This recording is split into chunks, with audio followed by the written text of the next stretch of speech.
The meeting recording has begun. Good evening, members of the Board of Appeals and guests.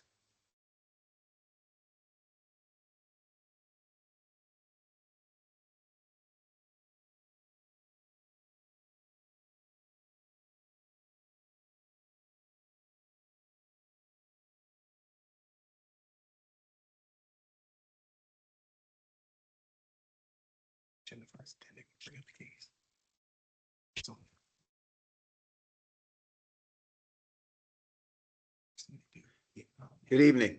My name is Jay Burris. I will be sitting as chair for Hugh Williams, who's usually here.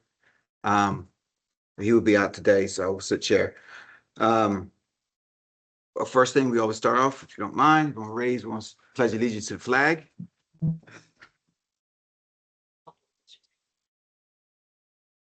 Pledge allegiance to the flag of the United States of America and to the republic for which it stands, one nation, under God, indivisible, with liberty and justice for all.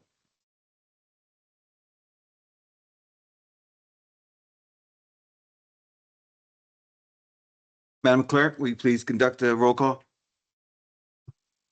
Chair Williams, absent. Acting Chair Burris, Here. Mark Thorne, Here. you have a quorum.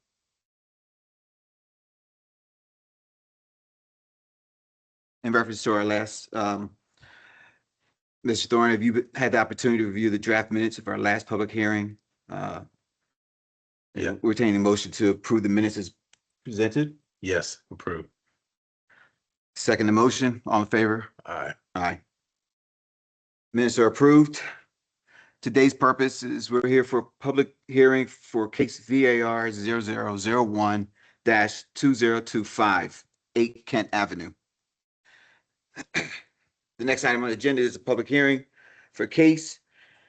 Madam Clerk, will you please review the public hearing procedures? Town of La Plata public hearings are conducted in the following manner. A sign-in sheet is provided at the entry of council chambers for any public hearing attendees to register to speak if they have not already done so in advance. Registration to speak will end when the public hearing is opened.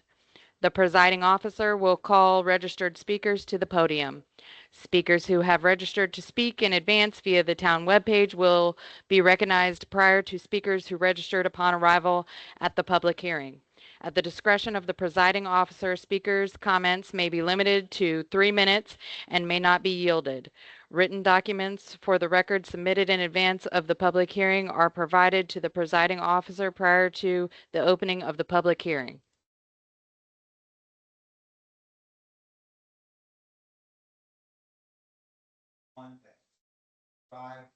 At 6:03. I believe. Can you hear me now? I can hear you. Okay. Madam Clerk, has the notice of public hearing been properly advertised?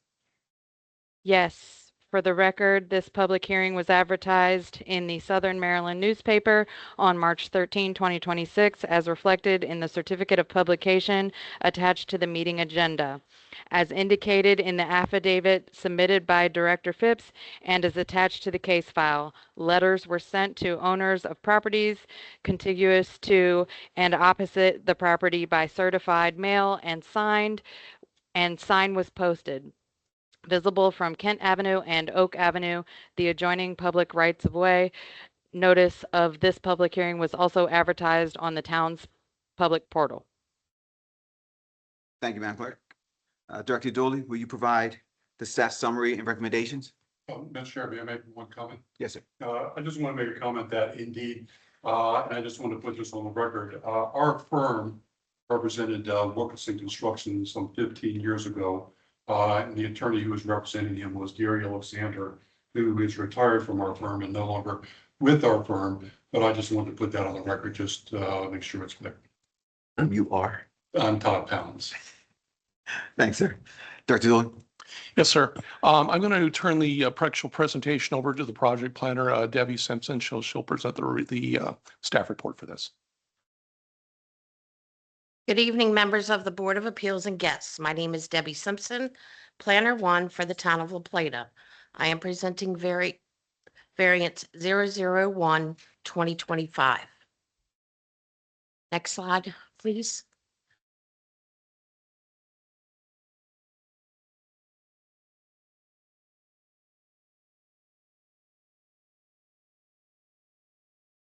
The subject property is at 8 Kent Avenue, owned by Oakwood Associates LLC, and is represented by Stacy Lagana of LDG Incorporated.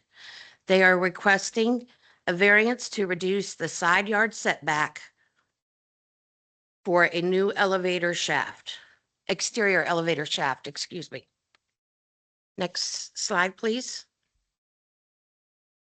On August 27th, 2025, LDG applied for variance 0001, 2025 to replace the existing interior elevator at 8 Kent Avenue with a larger exterior elevator shaft, 7 foot 11 inches by 10 foot 4 inches on the building's south side elevation to improve accessibility and movement of the people and the equipment between the first and second floors. The existing building meets the required 10-foot southern side yard setback, but the proposed elevator shaft would extend 7 foot 11 inches into that area, reducing the setback to 4 foot instead of the required 10 foot. Next slide, please. For the Board of Appeals edification, the applicant clarified with staff today that the proposed side yard setback for the variance request is 4 foot, not 2 feet 1 inch, as previously interpreted by staff. The discrepancy was due to unclear leader lines and information provided in the original drawings, which made the applicant's design intent difficult to interpret. Staff requested that the applicant revise the plans with clear leader lines to improve readability and avoid misinterpretation. On the left is the initial site plan. On the right is the updated site plan with clear leader lines. Next slide, please. A setback is defined in section 191-5 of the Town of La Plata zoning code as the minimum perpendicular distance required between a lot line and the primary structure constructed or which may be constructed therein, consistent with the setback requirements of the zone in which such lot is located. The purpose of a setback is to provide adequate air and light, promote ventilation, enhance building aesthetics, and support public health, safety, welfare, and overall quality of life. According to section 191-54, the hardship is not self-created or self-imposed and must result from the strict application of this chapter. Staff finds variance 0001, 2025 to be a self-imposed hardship because the elevator shaft could be placed on the north or east elevation side of the building and still meet the CB zone development standards, including minimum setbacks. The required variance reflects a self-imposed economic hardship based on a preferred lower cost elevator location rather than any physical property constraint under the town zoning ordinance. Staff has reviewed the existing conditions shown on the project site plan and has identified potential locations where the proposed elevator shaft could be accommodated along the building while remaining compliant with the town zoning ordinance. The northern side yard building elevation adjacent to the off-street parking lot could serve as an alternative location by removing no more than 2 or 3 existing parking stalls. Construction of an elevator shaft along this elevation would comply with all setback requirements for the property's commercial business zone. Additionally, The on-site building consists of 11,748 square foot. Pursuant to Section 191-44 of the La Plata zoning code, the parking requirements for office use requires one parking stall per 350 square foot gross floor area, resulting in a total requirement of 34 parking stalls on this property. The submitted plans show 82 existing stalls. If the elevator shaft were located along the rear building elevation, one parking stall could be removed to accommodate its footprint. If construction along the southeast building elevation, I'm sorry. If constructed along the southeast building elevation. In fact, the removal of up to 48 stalls would not affect compliance with Section 191-44 of the La Plata zoning ordinance, as the parcel would continue to exceed the minimum number of required on-site parking stalls and meet its minimum required drive aisle width. Next slide, please. Staff has found no evidence of any previously approved side yard setback variances within the immediate neighborhood of the project site to use as a precedence for the applicant's request. However, staff has determined that the southwest elevation of the adjacent building to the north of the project site, 100 Kent Avenue, does have a legal non-conforming side yard setback, which is less than 10 foot. The structure was built in 1977 prior to the adoption of the town's 2020 zoning ordinance. However, there is no evidence that the non-conforming setback was approved under a prior variance request. Additionally, if the building were to completely be demolished and rebuilt in the future, the La Plata zoning ordinance would require any new building on the site to comply with all applicable setback requirements for its location in the commercial business zone.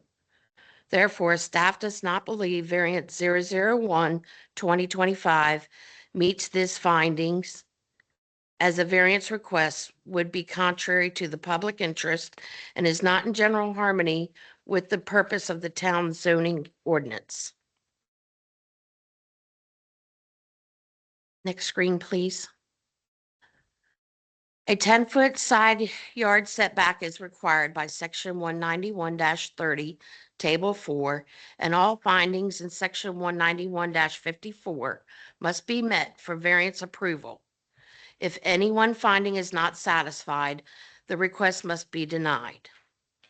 No variance shall be granted unless the following requirements and standards are satisfied. The appellant must show that the variance is not contrary to the public interest and that such a variance will be in general harmony with the purpose and intent of this chapter. Staff found no nearby precedent for a side yard setback variance.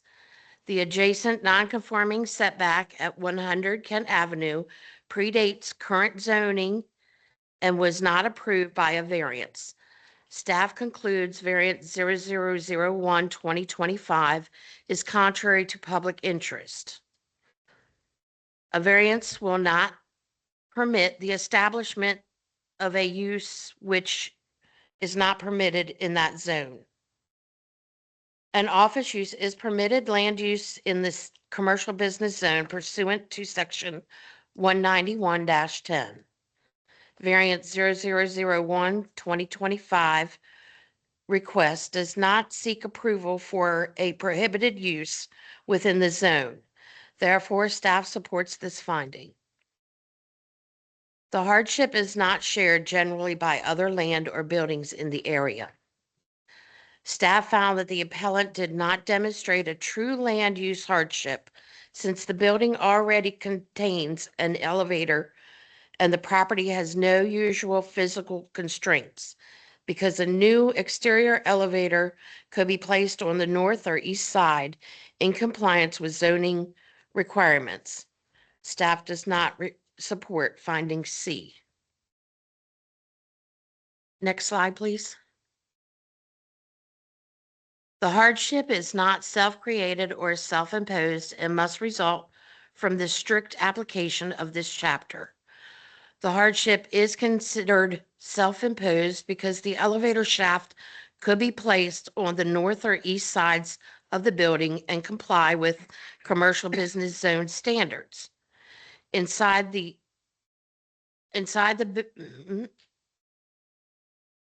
lost my spot. Instead, the applicant chose to locate it on the southern side, creating a setback issue. Therefore, staff does not support finding D. Greater profitability, lack of knowledge of the restrictions, and other variances granted under similar circumstances shall not be considered a sufficient cause for a variance. Although the applicant stated that an interior ADA compliant elevator would require major structural changes and disruption to tenants, staff found that a new elevator could be placed on either the north or east side of the building without needing a variance. Because the site has 82 parking spaces, and only 34 are required, the loss of a few spaces for either alternative would keep the property in compliance with section 191-44, so staff does not support finding E.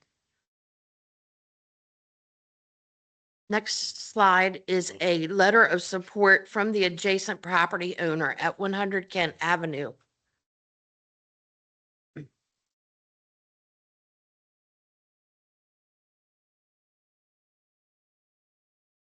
Next slide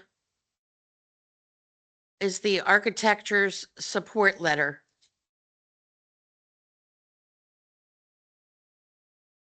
Next slide. Staff recommends the Board of Appeals deny variance 0001-2025. Thank you, ma'am. Thank you.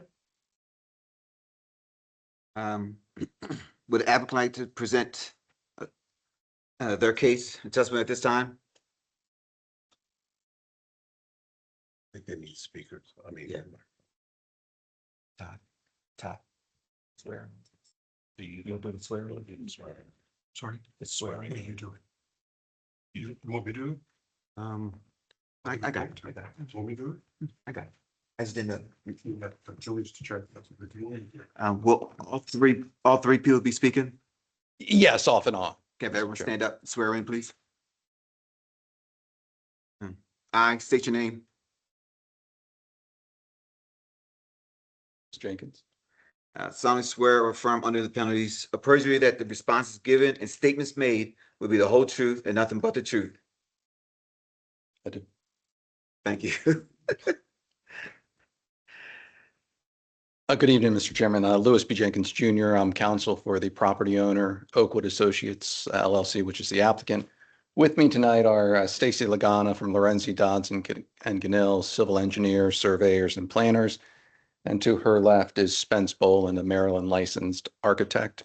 Both Mrs. Lagana and Mr. Boland will be providing testimony in support of the application for a variance and showed hopefully to the board how the criteria for this variance request have been established and proved despite the staff report. We certainly disagree with several of the statements, most of the statements made by town staff to include the structural components, which I do not believe town is capable of making or have the qualifications to make. So with that, Mr. Chairman, I would like to turn it over to Stacy Lagana, and she will walk you through her PowerPoint presentation. Good evening. Stacy Lagana with Lorenzi Dodds and Ganell. I have a short PowerPoint presentation for you. I'll try not to duplicate a lot of things that Debbie said here. Next slide, please. Okay, so this is the project location. It's located on Oak Avenue, just south of the intersection of Kent Avenue and Oak Avenue. As you know, it's zoned commercial business. It's just under an acre. The building is 11,700 square feet and was built in 1972. The current owner purchased it in 2001. It currently houses the University of Maryland, Charles Regional Health's Financial Services, Finance, and IT divisions. So next slide, please. So this shows the project location, the view from the rear of the building, and an aerial showing the surrounding area. Maryland Route 6 is highlighted in yellow, and the building subject to this variance is indicated with the red arrow that's very small there on that screen. Next slide, please. Okay, so this is the variance request to construct a handicapped accessible elevator, and it's shown in greater detail here. I want to call your attention to the inset on the right side of this slide. The elevator is shown in red. The existing building is highlighted in yellow and is approximately 11 feet from the property line as displayed at the blue dimension to the left. The face of the elevator, again shown here in red, is 4 feet from the property line. And the required building restriction offset is 10 feet from the property as displayed on the right-hand side in the blue dimension. So next slide, please. Okay, so this slide shows the existing elevator highlighted in blue and the proposed location of the ADA accessible elevator in gray. You can tell the difference in size there of ADA accessible elevator versus a standard elevator. Next slide, please. Okay, so the appellant, I'm going to go through the requirements and exhibit how we believe that we are consistent with the requirements for a variance. The first is the appellant must show that the variance is not contrary to the public interest and that such a variance will be in general harmony with the purposes and intent of this chapter. The proposed elevator matches the aesthetics and the scale of the surrounding neighborhood. This ADA accessible elevator will serve public interest by allowing equal access and ensures a higher level of safety for wheelchair users, seniors, or those with mobility devices. This will allow for improved medical evacuation, and the design serves the public interest by allowing equal access. The ordinance aims to promote public health, safety, and welfare as specified in section 191-2 of the zoning ordinance, and an ADA elevator directly serves this purpose. Next slide, please. The second requirement, we both agree that is not an issue. A variance will not permit the establishment of a use which is not permitted in that zone, and offices are permitted use in the zone. Next slide, please. The third requirement, the hardship is not generally shared by other land or buildings in the area. Other buildings in the surrounding area are not multi-level, and the ones that are likely constructed after the enactment of the ordinance and were constructed with ADA accessibility, including elevators. The coupling of ADA compliance and a building with a structural layout from 1972 is not a common issue experienced by land or buildings in the immediate area. And the need for this variance is driven by the need for equitable access and to ensure that individuals with disabilities have full and equal enjoyment of the facility. Most, if not all, buildings in the area already provide ADA access. Next slide, please. Okay, the hardship is not self-created or self-imposed and must result from the strict application of this chapter. This building was constructed in 1972. This was prior to the enactment of the current zoning ordinance. The applicant did not obtain ownership until 2001. He did not self-create or self-impose the original location of the building or the location within the existing building of the existing elevator shaft. The hardship arises from the specific physical and structural layout of the existing building. The hardship is not personal, but rather due to the building's age and structural characteristics, which Mr. Bowling will get into a little bit later. The proposed location of the elevator is the best location due to the existing structural constraints as outlined in the supporting justification letter you all have from Spence Bowling, a Maryland licensed architect. Next slide, please. Number 5, greater profitability, lack of knowledge of the restrictions, and other variances granted under similar circumstances shall not be considered as sufficient cause for a variance. This variance is the minimum necessary to achieve compliance and construct an ADA accessible elevator. And due to the structural constraints of the building and fire code, no reasonable alternative exists. The need for this variance does not stem from the owner's own actions, such as poor planning, intentional violation of codes, or failure to research setbacks. A desire to make a profit or better use of the building is not the reason for this requested variance. Next slide, please. So this is very small and I apologize for that, but I want to go through some other considerations. So first of all, this promotes the health, safety, and welfare. The ADA elevator directly serves this purpose by providing safe vertical access for residents with mobility impairments, improving their ability to live, work, and visit the town. It also advances the comprehensive plan goals for inclusivity. The 2020 comprehensive plan prioritizes aging in place and addressing the needs of the physically challenged population. And installing this ADA accessible elevator directly supports these goals, making this request in harmony with long-term town planning. It enhances walkability and sustainability. The town seeks to improve character of commercial areas by making them more walkable and accessible. This ensures access to a building within the central business area, supporting an accessible and walkable downtown core. Minimal impact on existing structures and neighborhood. The elevator will not alter the essential character of the neighborhood or create detrimental effects on adjacent properties. In fact, where the elevator is going, there's a SMECO transformer, there's other utilities there. So this isn't a clear corridor. So it's not going to be blocking anything any more than what's already there. Compliance with federal and state law. The Maryland Accessibility Code requires compliance with the 2010 ADA standards. A variance for the elevator allows the existing building to meet these standards, which is in harmony with the spirit of any zoning code aimed to provide safe infrastructure. The adjoining property owner, as well as mentioned earlier, the adjacent property owner impacted by the variance is 100 Oak Avenue, parcel 291, which is owned by Wilkerson Construction, and he has filed correspondence supporting this request. And with that, I will turn it back over to Lewis. Mr. Chairman, this Spence forward.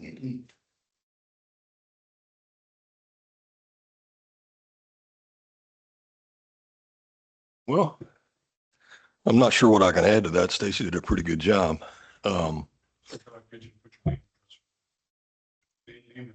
Lloyd Bowling, Jr., 1455 Starkey Lane, Prince Frederick, Maryland, 20678. Stacy did a really great job, but what I will also point out is we're adding an ADA accessible elevator. And if I'm in a wheelchair, the 2010 ADA codes can't make me do something that an able-bodied person has the right to do. Meaning that if an able-bodied person can walk into the front door of that building and get to an elevator, then a guy in a wheelchair or with a mobility device has to be able to do the same thing. So we can't put an elevator back in the back because if I'm in a wheelchair, I can't use front door. That's a secured building, meaning that I've got to call somebody to get inside the front door. So the idea behind where we located the elevator had to do with the fact that A, it's a secured building. The elevator needs to go where the existing elevator is or as close as we can get it so that the security of that building isn't compromised and people can use the front door like the front door is supposed to be used. If we put it on the other elevations that you referenced, we're not going to be able to do that. We're going to, in effect, have a front lobby with a set of stairs, and then we're going to have another elevator somewhere else in the building that the people that come there who expect to go through the front door won't be able to get to. In addition to that, that building is half a century old. What was state of the art back then isn't the same as it is now. The building is well built, but to cut a hole up through that building is going to, in effect, render the second and third floors unoccupiable during the construction period. It'd take 10 months to a year to put an elevator in this building. Nobody on the second and third floor because adding the elevator up inside the building would effectively shut down one of the existing exit stairs. The people on the second and the third floor have to have two means of egress. So I guess from my perspective as an architect, and you know, I've been doing this forever, but it's been a while, putting the new elevator, whether it's ADA accessible or not, has to go near the front entrance lobby in order to maintain the integrity of the security envelope of that building, provide equal opportunity for access to the second and third floors for the disabled. And it just makes sense to have the elevator located at the front lobby of the building. If I put it, I mean, sure, we could put it elsewhere, but it messes up the guts of the building. It messes up how the building is meant to function, if that makes any sense. So, you know, it wasn't, in my way of thinking, it wasn't a cost issue. I mean, putting the elevator inside the building is going to cost $200,000. Putting it on the outside of the building is going to cost $195,000. It's not, there's not a big difference in cost. It's a question of functionality, a question of what that building skeleton can accommodate. You know, that building was not designed to be temporarily jacked and shored and cut up and reinforced and all kinds of things that would be required to do. It just wasn't designed to do that. So I guess from my perspective, it was more about what an elevator does, where it should go with common sense, and what's most beneficial for the entire population of that building from a standpoint of accessibility, sensibility, and security. It wasn't no more complicated than that. Just a couple follow-up questions, if I may, Mr. Chairman. Yes, sir. Mr. Boland, in your letter of support, you referenced an analogy to putting a brand new engine in a. Can you explain that? I'm 66 years old. A heart transplant would be tough for me. You take an old car. So you take a 1955 Corvette and you put a brand new engine in it. Well, you can't just drop a brand new engine in that car without reinforcing the entire drivetrain, chassis, shock absorbers, all of that stuff. And that's kind of where we are with this elevator. We can put an elevator up through that building, but that building's going to react allergically to it. It's just not, it wasn't. Back then in 1972, buildings weren't designed to be significantly modified like that. They weren't. And you've said you've been around for a while. How many other multi-story office buildings are there in the Plata, or were there in the Plata in 1972? None. Very, very few. And Savista Hospital, the town hall, the library, this building. Very few. so this building, you would say, would be unique in that it was And- probably not one of the first, one of Oh, the yeah, first. yeah. And it was cutting edge when it was built. So was I when I was born, but not anymore. And so your testimony is that moving the elevator from its existing location would pose considerable practical difficulties due to the building's age and place upon the applicant unnecessary burden. Practical difficulties for sure. And, you know, parking, it's really not an issue. We've got plenty of parking space, but practical issues for sure. Building functionality and building safety reasons also bear an equal weight. No further questions. Thank you. Mark, do you have any questions? Yes, I have a couple questions. Okay. What's wrong with in your mind, what's wrong with the suggested location that the planning folks gave you? The two alternate locations thing. Again, putting that elevator anywhere other than the entrance lobby, I don't think complies with the Americans with Disabilities Act. I don't think that it preserves the integrity of the security envelope of that building. You know, we have active shooter drills and all that stuff going on these days. If somebody were to follow in behind somebody in the back door and get into the elevator, who knows what they'd be doing in there. So I think the alternative locations, while they're certainly possible, don't make any sense for the way that building wants to function. And you're talking about putting an exterior structure on what I see as side delta, which is you're looking at the front doors just to the right, Correct. correct? Okay, and yes, there is a transformer there. Also, when I went by there this afternoon, there's a fuel tank that's maybe about 15 yards Mhm. from the very corner of that building. Is Correct. that fuel tank going to be an issue? No. Why wouldn't it? Because you're putting an elevator structure even closer to it. It's set there for a reason, so it's not close to the front. But But you're we're putting where the something elevator closer is to located, I believe misses that fuel tank.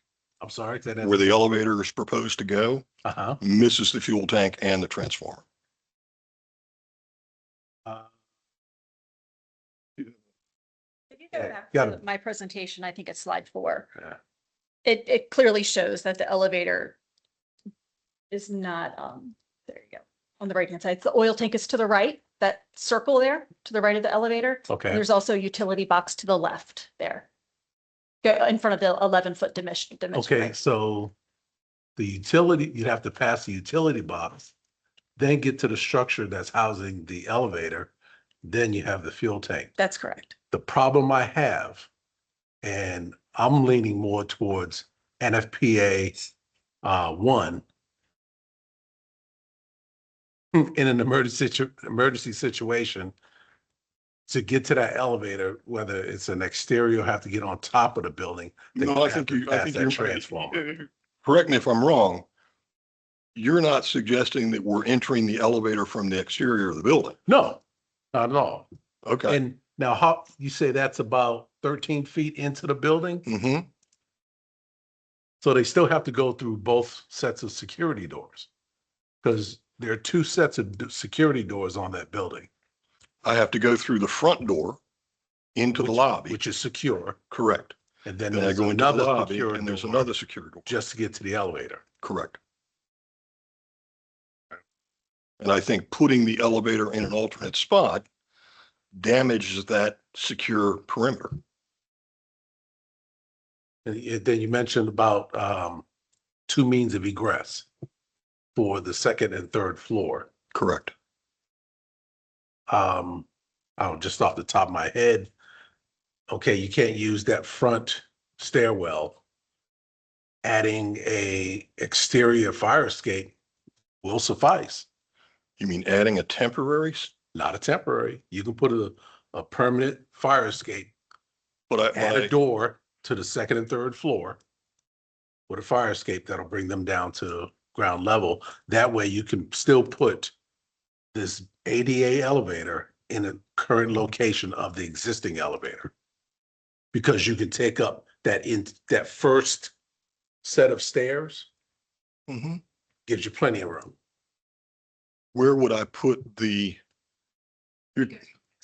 you're talking about building a third set of stairs? No, because you'll use the first set of stairs as part of your new ADA elevator.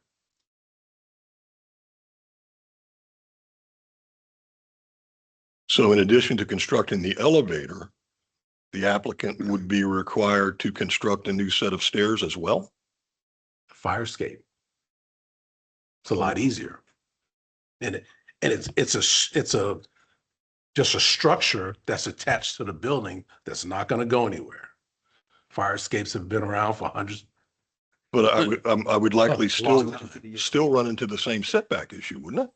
How? Because the new elevator will be within the current structure.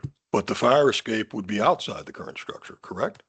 You're talking 36 inches, 44 minimum. 44, okay, 44.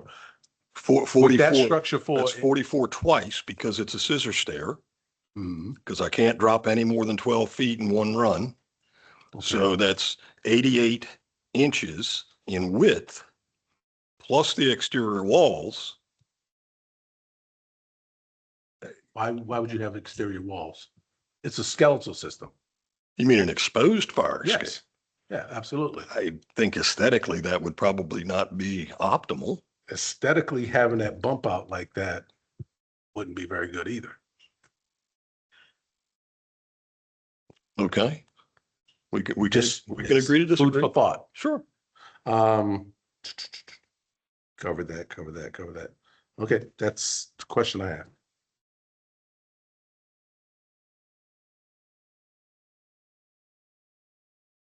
Um, you said that this present owner bought this in 2001? Correct. What is in the space that you are looking to use right now? So you addressed one, you said that there's an IT people in there. Something else is the reason why it's a secure building. Correct. What else is in there?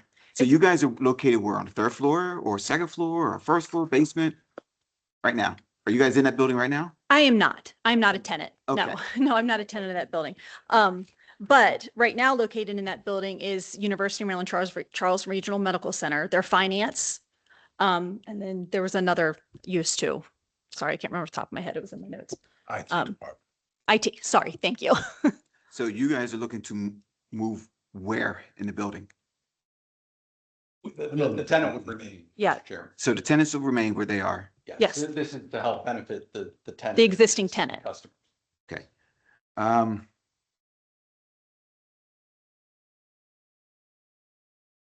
so you got to forgive me, I am not the most knowledgeable on the engineering side of this. So if I can ask planning, Don? Or, I'm sorry. Deb. Engineering wise, does what they're saying sounds good to you? Is it acceptable based off of planning now? I'm not an engineer. I cannot answer that question. I am definitely not an engineer. I cannot answer that question.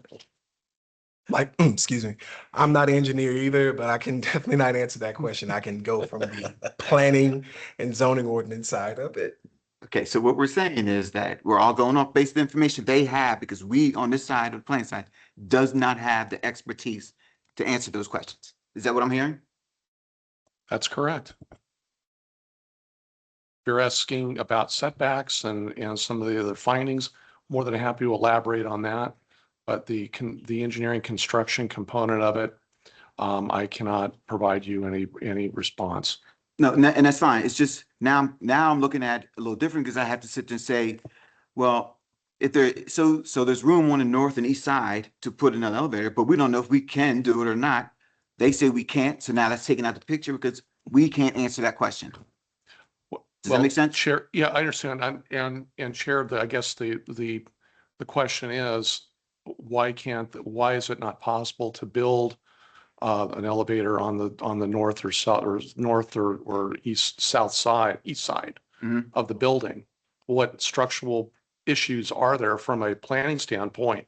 That's the most that's the easiest fix to the variance problem, is you put the elevator someplace where there's adequate room to be able to build it. There's possibility too, again,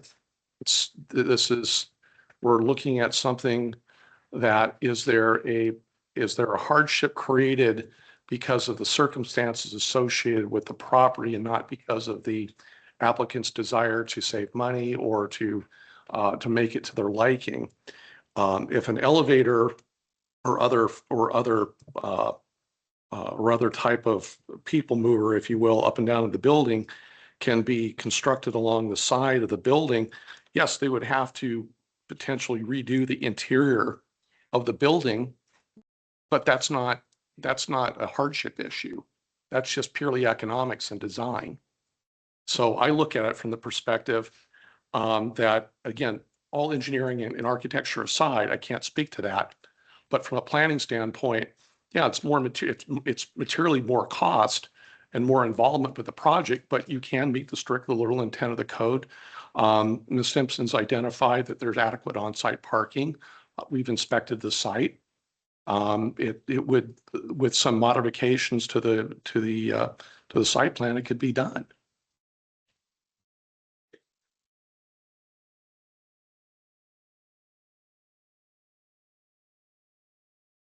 Please step forward to the microphone. Section 191-54. That section starts out, Mr. Chairman, whereby the strict application of such requirements would result in practical difficulty and unnecessary hardship, depriving the owner of reasonable use of the land. It doesn't say that the variance must be approved if it's impossible to put it anywhere else. Impossible is not the criteria which the variance should be approved or denied. It is just exceptional physical features whereby the strict application of such requirements will result in practical difficulty and unnecessary hardship, which is exactly what we have here. You have a unique building built in 1972. One of the first, if not the first, with a elevator. That same elevator, 50 years later, continues to service this property. I think that the hardship is not self-created. It's the current owner buying the property in 2001. He had no decision, no role making in where the building is situated on the lot. To my knowledge, the building could have been erected on the property line and there was no building restriction line. Again, this is not to say that this is a self-created or self-imposed. It's simply just not factually correct, this set of circumstances. Thank you. Well, so it's safe to say the new owner viewed the building before the purchase and saw how close he was to the adjacent property. Correct. Okay.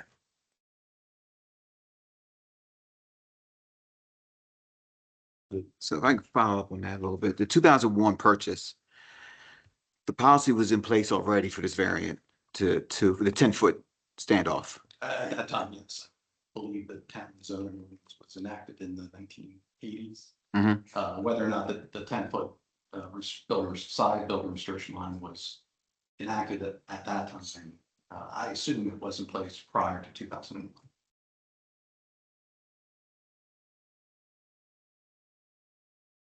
Wilkerson, is that correct? Mr. Wilkerson? Right here? On the Johnson. Your building's next to it, aesthetics, how do you see it being affected? No. He works with us. I work with the city. He's with. You just- This is city staff. City staff. Mr. Chairman, Mr. Wilkerson is here to do that down. Would you mind speaking for a second, Mr. Wilkerson? Yes, man. Yeah. Would you mind stepping to the pole for a second, Mr.? I state your name. Wayne Wilkerson. Solemnly swear or affirm under the penalties of perjury that the responses given and statements made will be the whole truth and nothing but the truth. So help me God. Yes. Thank you, sir. You own 100 Kent, is that correct? Yes. And you've seen the drawings and what they're looking to what they're looking to provide. You don't have an issue with it where your building is at. So you have no issues with the aesthetics of what's going to happen between your buildings and stuff. No.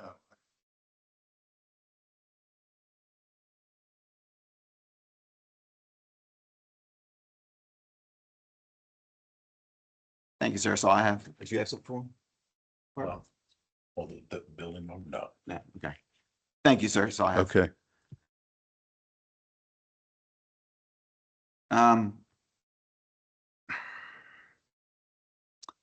Who brought the security building, the information about the security up? Mr. Paul. Question, sir. I'm having a hard time understanding the structure of the elevator. Mhm. The opening is going to be in the building. The rest of it's built outside of the building. Is that correct? That's correct.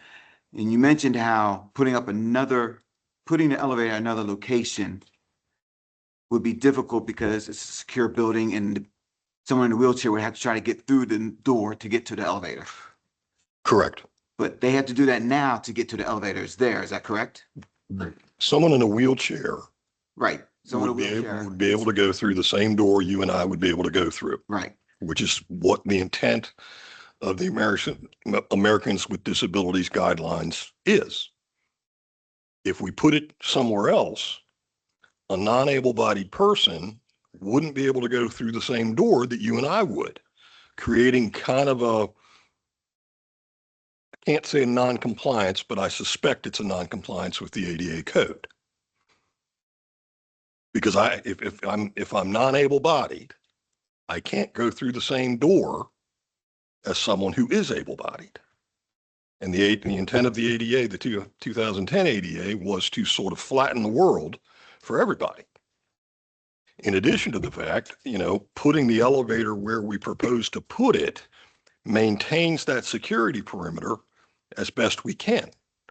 Whereas if we put a major piece of vertical transportation somewhere else in the building that only has a magnetic swipe card to get through and doesn't have the requirement that a visitor must call somebody, kind of puts a hole in that security perimeter.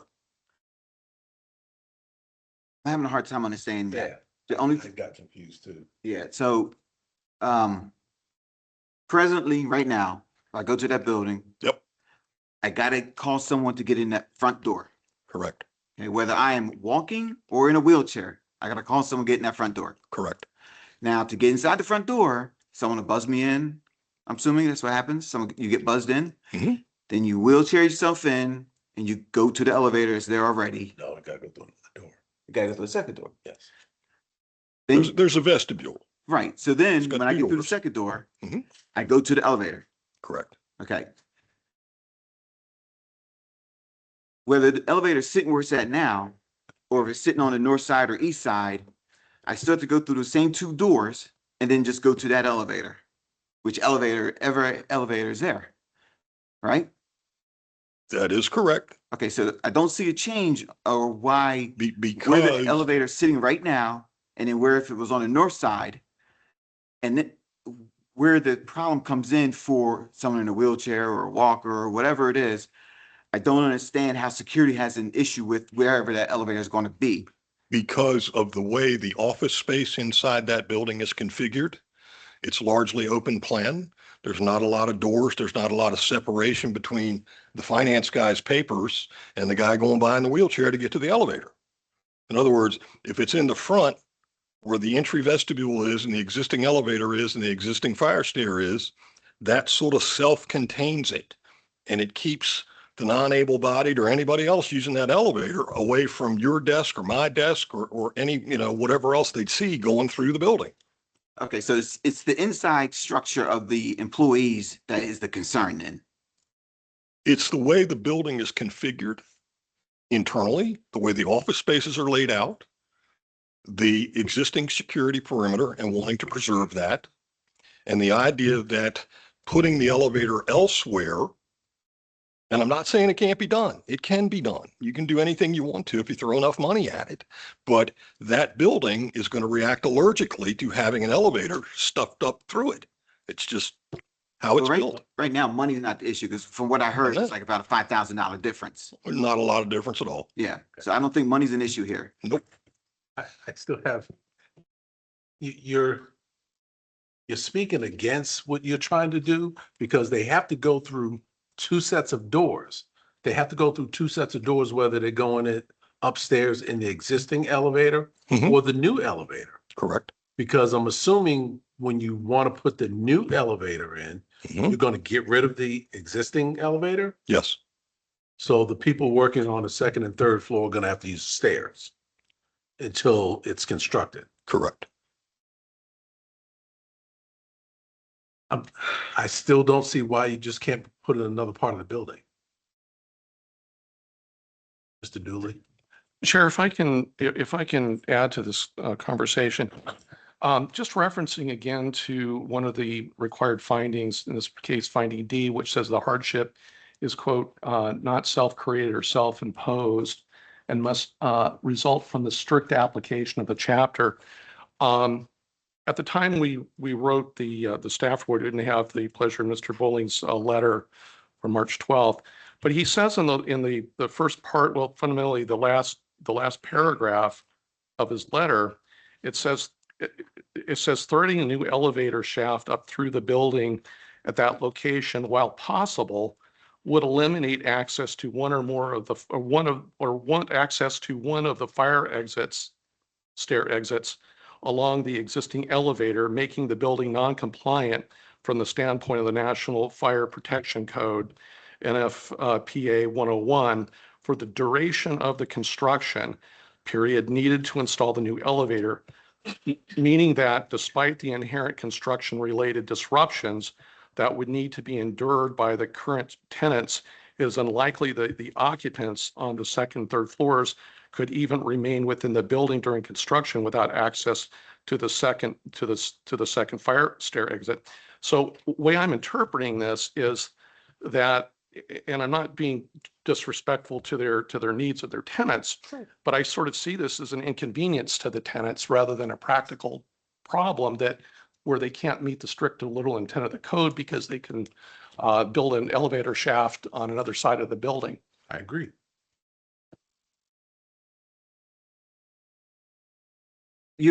I'm sorry, real quick. You're saying while the construction of a new elevator is going on, this elevator would be unusable if you build it the way you want it right now. It's not the elevator that would be unusable. It would be the fire stair that you wouldn't be able to get to No, because. no, I'm talking about what the elevator is right now. Mhm, You're looking to pretty much just expand that size to be ADA compliant and stuff. correct. So while you're doing that, the elevator itself will not be usable. No. So what is the practicality for people in wheelchairs and walkers and stuff like that now, once you have the elevator out anyway? In constructing the elevator as an attachment to the building, the existing elevator could remain usable for quite a long period of time during construction. Okay, that's what I thought. I'm sorry, I thought that's what I just asked. It could be. You were right. You were right. The existing elevator could be used for quite a long period of time during construction. At some point in time, when the new elevator shaft is in place and the guts of the new elevator shaft are inside that shaft, the existing elevator would then be taken out of service, dismantled, and that wall would be opened up. Again, we're not saying the elevator can't go somewhere else. What I'm saying is that I mean, if the elevator can go somewhere else, then this is all pointless. it doesn't make sense to put it anywhere else. That's what I'm saying. I mean, I could wear my jacket inside out, but it wouldn't make any sense. You guys would look at me like I was a lunatic. So, it just, the way that building is designed, unfortunately, the elevator wants to go where the existing elevator is. There's just not enough room. And the building doesn't have enough skeletal guts to it to support that kind of modification, which means put it on the outside of the building. It's the exact same sort of thing as down here on the Centennial thing where the elevator's on the outside of the building.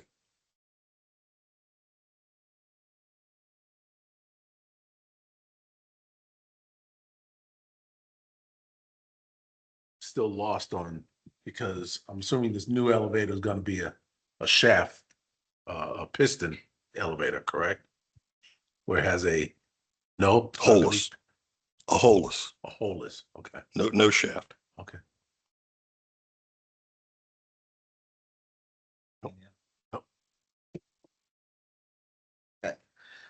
Madam Clerk, have you seen any additional written statements to be included in the records? Yes, Mr. Chair, the following written statements were received and attached to the meeting agenda: a letter from Wayne Wilkerson and a letter from Spence Bowling.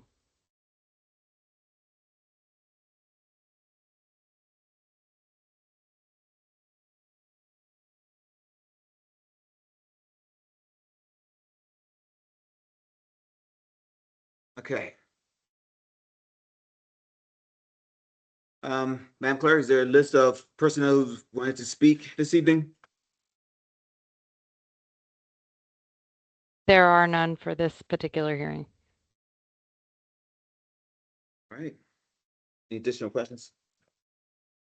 All right, board does not have any additional questions this time for the applicant or the staff. Do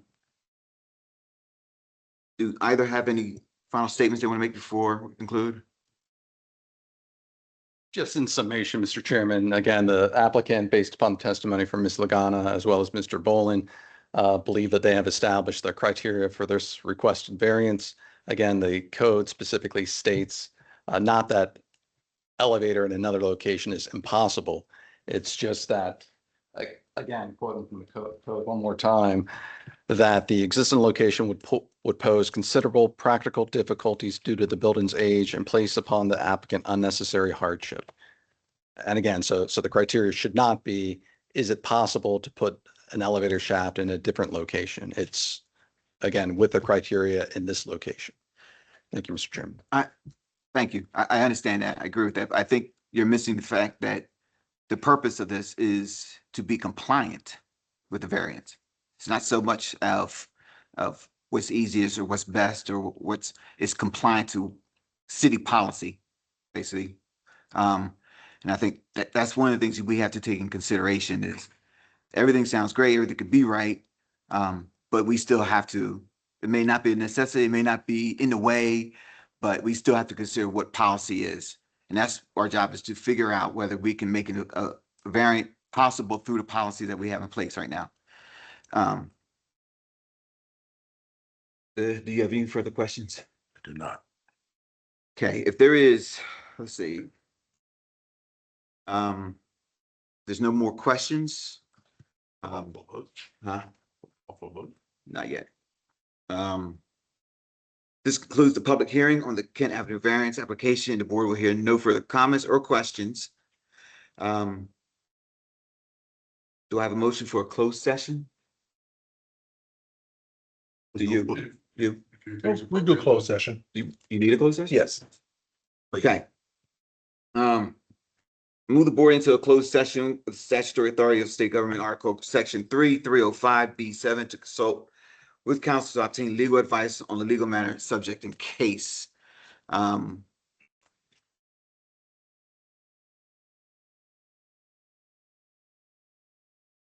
Okay. We're going to take, Madam Clerk, we're going to take 5. Ready to second the vote. Second. He seconded. I'm ready. Yep. This is a good opportunity. If you have to Use the restroom. use the restroom, please do. Be back in less than 5 minutes. We'll be back here.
Let me see this.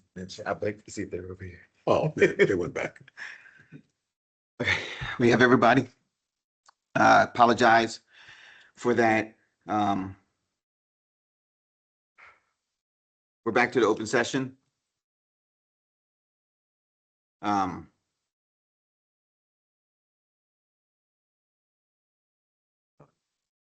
Yeah, 709. Open back to open session at 7:09. I think for this variant, it could have been a lot quicker and easier to do. But I wanted to make sure I had everything here. And I listened to all parties, and I appreciate and thank everyone for their testimonies and being here tonight. This was definitely, we were much more prepared than we were December 15th when we tried this the first time. In our closed session, we sat and we discussed what makes or breaks a ruling over a variant like this, and whether we should, look over policies and guidelines, rules to help somebody. And in this situation here, we're not hurting anybody. No one's being hurt by a decision being made. Whether we approve this or not, no one's being hurt. There is no negativity that's going to come from it. But I do think both parties made a good argument about what they see or what is right or wrong, and the best way to go about it. Planning board, you guys definitely made a great argument for not having this approved. And I think what you guys said in your presentation was pretty much spot on. On the other hand, sir, you're experts and owner. You guys were very eloquent and passionate about what you guys were looking at and what you felt. And the things you guys addressed were understandable, and they made sense on what you guys are presenting. Do you have anything you want to say before? Just maybe in the future, if we had somebody that has some kind of engineering knowledge where we can ask some additional questions, would be helpful. Like it would have been helpful tonight. So I know you guys share your briefs and what you guys are presenting to each other, to each party. So it was sort of, to me, it was sort of why we wouldn't prepare with like a city engineer to be able to answer the questions you knew were going to be stated from the applicant. At the same time, the applicant, you in your conversation, you made comments such as, well, it's possible, well, we could do this, well, that's fine. So there was no consistency in we need this, we have to have this. So all I heard was, we can do this, it's possible, we could move that over to there, sure, you gave me nothing to argument on your side for. So in that, and I speak for myself, and Mark speaking for himself, I will not approve the variant for you, and I'm sorry for that. Do I have a second? second, All in favor? aye. Aye. So, Well, maybe, no. Oh, nay. nay, I'm sorry, nay. So I'm gonna apologize, I had to do this, but please understand that there's no hardship, no person, I don't know any of you, we don't know any of you, so don't take it that way, all right? Madam Chair, anything else? Am I missing? Madam Clerk, I'm sorry. Nothing further. All right, so we'll close this session. Close this session. We'll close this session at Thank you, Mr. Chair. 7:14. Yes. Yes, sir. Thank you. Thank you. We'll take 5 and start the second one here.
Yes, sir.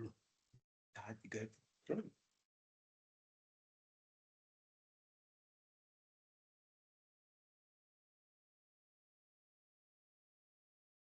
Madam Clerk, it is 7:22. I'd like to go ahead and start the public hearing for case variance 0002-2025 603 Washington Avenue. Is the recording on? We are recording. Okay. We'll go ahead and open this case now. 7:23. Procedure will be the same as the previous public hearing. Madam Clerk, has the notice of public hearing been properly advertised? Yes, for the record, this public hearing was advertised in the Southern Maryland newspaper on March 13, 2026, as reflected in the certificate of publication attached to the meeting agenda, as indicated in the affidavit submitted by Director Phipps and attached to the case file. Letters were sent to owners of properties contiguous to and opposite the property by certified mail, and a sign was posted visible from Washington Avenue and East Hawthorne Drive, the adjoining public rights of way. Notice of this public hearing was also advertised on the town's public portal. Also, Mr. Chair, if I can put down, there was a typo in the original notice, and that typo was corrected, and notices were resent based upon the typo, and also the correction was put on the town's website. So plenty of notice was given to the public with regard to that typo. So the town is in compliance. Thank you, sir. Director Dooley, will you provide the staff summary and recommendations? Yes, sir. Go to the first slide.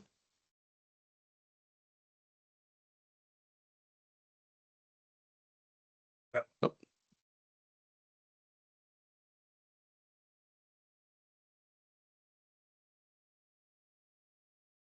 Go. Fabulous. Okay, Chair and members of the board, this is application variance 0002-2025. Project location is 603 Washington Avenue. And the applicants and property owners are Naomi Hundry and Sylvester Mitchell. Next slide, please. Project request to approve variance 002-2025 for the installation of a 2,059 square foot accessory structure, which is in this case is a ground mounted solar array in the front yard of their existing single family residence located at 603 Washington Avenue. On May 14th, 2025, the applicants who are also the property owners obtained a building permit from the town for the installation of their 2,050 square foot ground mounted solar panel array to energize their single family home on their property. Although not specifically identified in the applicant's plans, the solar array is located approximately 60 to 90 feet from Washington Avenue and 60 to 90 feet from Hawthorne Street, as it's a corner lot. It's also approximately, give or take, 160 feet from the applicant's house. Next slide. This shows the overall site plan or an aerial view of the applicant's property. Washington Avenue to the east, Hawthorne to the north of the slide, the applicant's house there at the bottom, and the proposed solar array there is kind of highlighted in yellow. See the approximate location. Next slide. The solar array was subsequently installed, inspected, and the building permit closed out to complete the job for the solar array installation. Thereafter, a complaint was subsequently made to the town concerning the location and aesthetics of the structure. Upon reviewing the building permit for the solar array, it was determined that the permit was issued in error, and a copy of that permit is in your packet. The error occurred as the location of the solar array should not have been approved in the front yard of the property, being on Washington Avenue and Hawthorne Drive as its secondary frontage. And this is pursuant to section 191-42-C.-2 accessory uses and structures of the Plata zoning code. In that the definition or the section that I'm quoting states, no detached accessory structure shall occupy any portion of the required front or side yard or be located within 5 feet of any other accessory structure, principal structure, or lot line. And I've included a diagram from the municipal code that actually visually identifies the front, sides, and rear yards. Next slide, please. Staff subsequently notified the applicants of the town's error in issuing the building permit for the solar array. However, further analysis of the circumstances concerning the placement of the solar array suggests that it does qualify for the approval of a variance. Specifically, there are special or unique circumstances associated with the applicant's property that make it infeasible to place the solar array elsewhere on their parcel, including the rear of their lot. According to the March 20th, 2025 ground mount solar site feasibility report prepared by Solar Energy World, which is also in your packet, the current placement of the solar array is necessary as there are no other viable locations on the property for operational efficiency because of shading issues on the property. We go to the next slide. This slide here shows you, to the right shows you the property lines and the applicant's property, as well as some of the adjoining properties. And it also identifies the configuration of the parcels around it. The slide to the left shows you an aerial view of how the property actually looks. And what I've done is I've identified to the left the abundance of very tall trees, well in excess of 30 feet, perhaps more. And I'm showing you in the red line, everything to the left of that red line is considered the rear yard. The yellow line to the right of the red line is the side yard. No, I'm sorry, I missed part of your statement. I'm what part? When you were talking about the red line, Oh, I'm sorry. The red line represents where the rear of the property is actually located at, based on the earlier slide that I showed you that identifies where the front and side yards are for a property. This actually shows you a diagram to show how that's actually applied in this particular property. Okay. So the red line, everything to the left of the red line is the rear yard, and everything between the red line and the yellow line is the side yard. Everything to the right of the yellow line is the front yard of the property.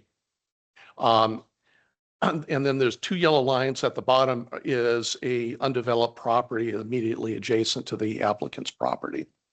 And then Hawthorne Street is to the north and Washington Avenue is to the right. And you can see the applicant's home centered between the red and the yellow lines.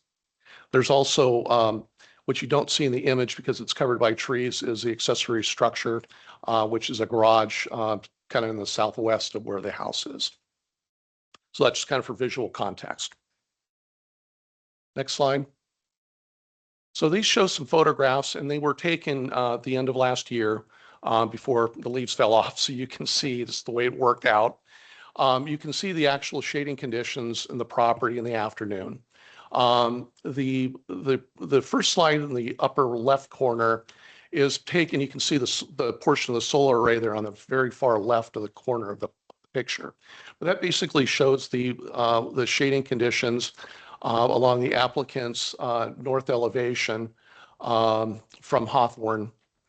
The photograph to the south shows the solar array looking from Washington Avenue, looking west. The applicant's home's a little bit to the left of the screen there, right at the very left corner, a little hard to see. And the solar array there, of course, is on the right-hand side. You can see it on an angle. And then the photograph to the right of the screen shows the applicant's house sort of peering through the trees there on the far right-hand side of the image of the picture, and then the accessory structure or garage to the rear. And then beyond that, you can see the height and the density and the cluster of trees along the applicant's western side property line. Some of those, there are some trees, as you'll see from the earlier photograph in these, that are on the property, but the vast majority of those tall trees are beyond the applicant's property line. Next slide. Since the applicants wish to retain their solar array at its current location as recommended in the solar site feasibility report, approval of variance 002-2025 is required despite the town issuing and filing a building permit for the ground mounted solar array in error. So discussion. To consider a variance request, section 191-54 variances of the La Plata zoning code requires the Board of Appeals to make all of the findings contained in section 191-54B1, subsection A through E. Should the board fail to support any of the required findings, variance 0002-2025 must be denied. This is the applicant's variance request we're talking about. Next slide. So findings analysis. So all I'll do is I'm going to walk you through the findings and staff's summary of the findings that we made in the staff report in the resolution draft. So in summary, staff proffers the following variance findings. Finding A of the code requires the appellant must show that the variance is not contrary to the public's interest and that such a variance will be in general harmony with the purposes and intent of this chapter. In that first finding from staff, the solar array supports the public interest in renewable energy, environmental sustainability, and energy reliance. Second, the solar array has no documented adverse effects on public safety, traffic visibility, drainage, or neighboring properties. And third, the strict application of section 191-42.C.2 of the La Plata zoning code would frustrate legitimate policy-supported environmental objectives of the town, making the array non-functional due to rear yard shading. Next slide. Required finding B. A variance will not permit the establishment of a use which is not permitted in that zone. First finding, the solar array is a permitted accessory structure for the existing single-family dwelling. The variance concerns only its location, not its use. Second finding, granting the variance does not introduce any prohibited land use, but simply provides relief from the front yard placement restriction contained in section 191-42.C.2 because of significant shading at the rear of the applicant's property, which you saw in the foregoing photographs. Finding C, the requirement is that the hardship is not shared generally by other land or buildings in the area. First finding is that the property is uniquely constrained by large mature trees that cast significant shadows and shade across the entire front yard, making the code preferred location of the solar array non-viable. Second finding, the Solar Energy World confirmed that no other location on the lot provides adequate sunlight exposure for the solar array, a condition that is not typical of the surrounding properties. Next slide. Finding D states that the hardship is not self-created or self-imposed and must result from the strict application of this chapter. First finding of staff's, the applicants relied in good faith on the town-issued building permit and were later advised that it was issued in error after the solar array was installed. The error was not created by discretionary actions of the applicants. Second, the on and off site mature trees at the rear of the applicant's property and the extant orientation of their house and the surrounding property lines produce unavoidable shading constraints that are beyond their control. And then third, the applicants neither created nor can reasonably alter the existing shading constraints, which creates the practical difficulty the variance seeks to remedy. In other words, they've got trees that are not on-site but off-site that they have no control over if they were to try to remove them. Then finding E states greater profitability, lack of knowledge of the restrictions, and other variances granted under similar circumstances shall not be considered as sufficient cause for a variance. staff's first proper finding. The request does not seek economic advantage or invoke ignorance of the town zoning ordinance. It seeks only the minimum siting relief necessary to allow a previously permitted, fully inspected, clean energy accessory use or structure to function as intended. Second, the Solar Energy World feasibility reports confirms that no alternative on-site location provides viable solar energy protection for this property, given its current circumstances. And third, the variance 002/2025 cures the practical difficulty of the solar array's placement on the property as dictated by the zoning code, while the array meets all other development standards for setbacks and so forth. And then next, final slide. Final slide, please. So it is staff's recommendation the Board of Appeals approves variance 0002/2025 as submitted. And with that, I just want to also bring to the board's attention, there were 2 emails that staff had received over the last couple of days. The first one is from Tara Goodman, who objects to the solar panels on the applicant's property, and she did not provide her address. The second email that we received was from Mr. Mark Abel, who also expressed his objections to the solar array. His property is located at 305 Washington Avenue, which is directly across the street. And with those 2, I can read these into the record if the chair likes me to, but I wanted to at least refer those to the board for your consideration of these comments that staff has received. Smith. Other than that, this concludes staff's report. I have to answer any questions of the board. Thank you. Thank you, sir. We'll come back in a sec. Actually, yes, can you go back to the one slide that had the red and yellow line for me? Sure.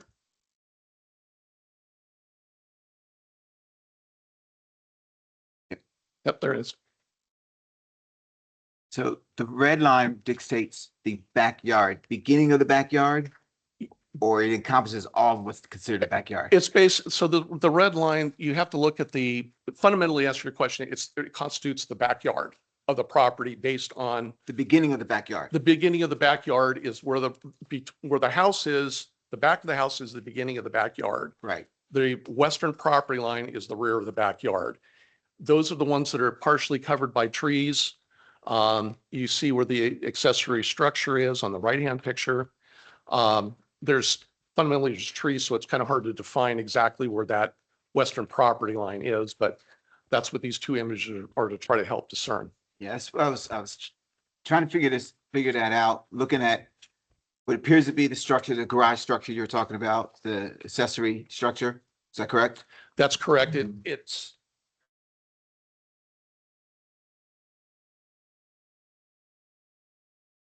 okay. So the red line is okay. This is standing these. Gotcha. Lines. This is their technical rear. Okay. This is the side yard of the applicant's property as it comes watching now. This whole front over here is actually their secondary frontage that they have. Gotcha. All right. Thank you, sir. Would the applicant like to present their case and testimony at this time?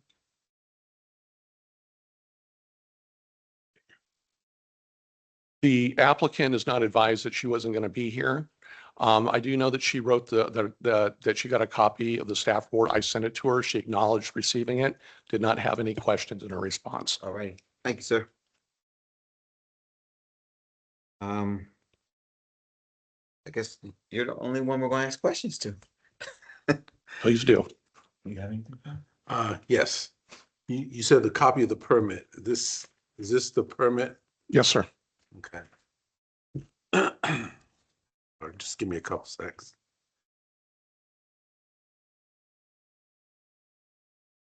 So the current panels, were they put up in accordance with what was in the permit?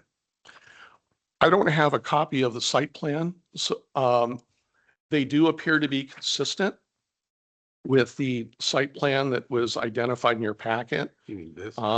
provided by the, yes, sir, by the solar company that installed them. Okay. And it doesn't say on the permit how many panels. Do you have that information? Not at hand. No, sir, I don't. Sorry.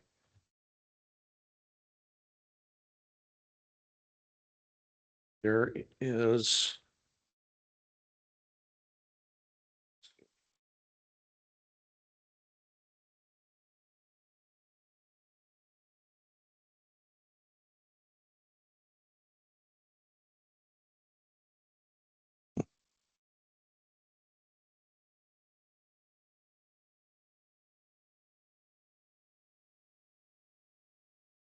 There's I can't tell you what the length of the number of solar panels, but there's a length of it. I don't know if it's clearer in your packet than in my copy, but it's not legible.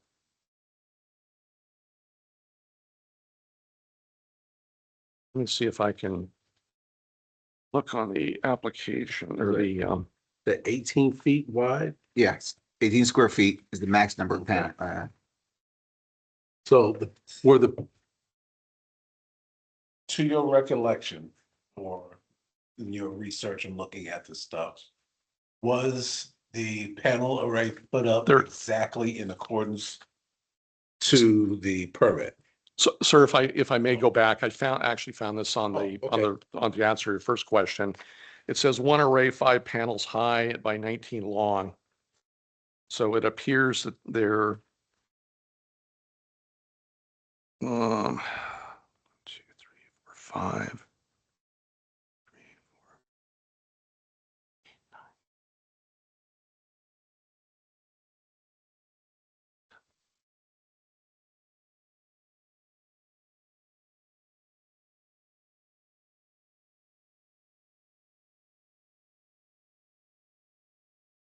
It would suggest that there's 95 panels. 95. Okay. And to your knowledge, it was put up exactly where the permit, To the best of my understanding, yes. okay.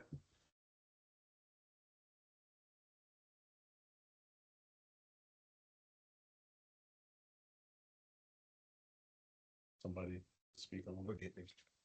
Sorry. We haven't got to that yet. Okay. No. Madam Clerk, have you received any additional written statements to be included in the record?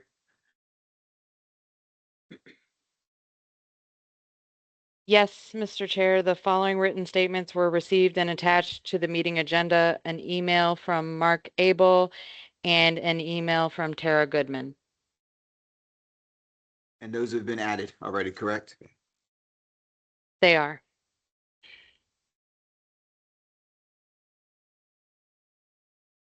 Okay, Madam Clerk, could you please give me a list of the people who have signed up to speak this evening? Speakers, when you are called upon to speak, please state your name and whether you live within the incorporated town limits. Please limit your comments to 3 minutes.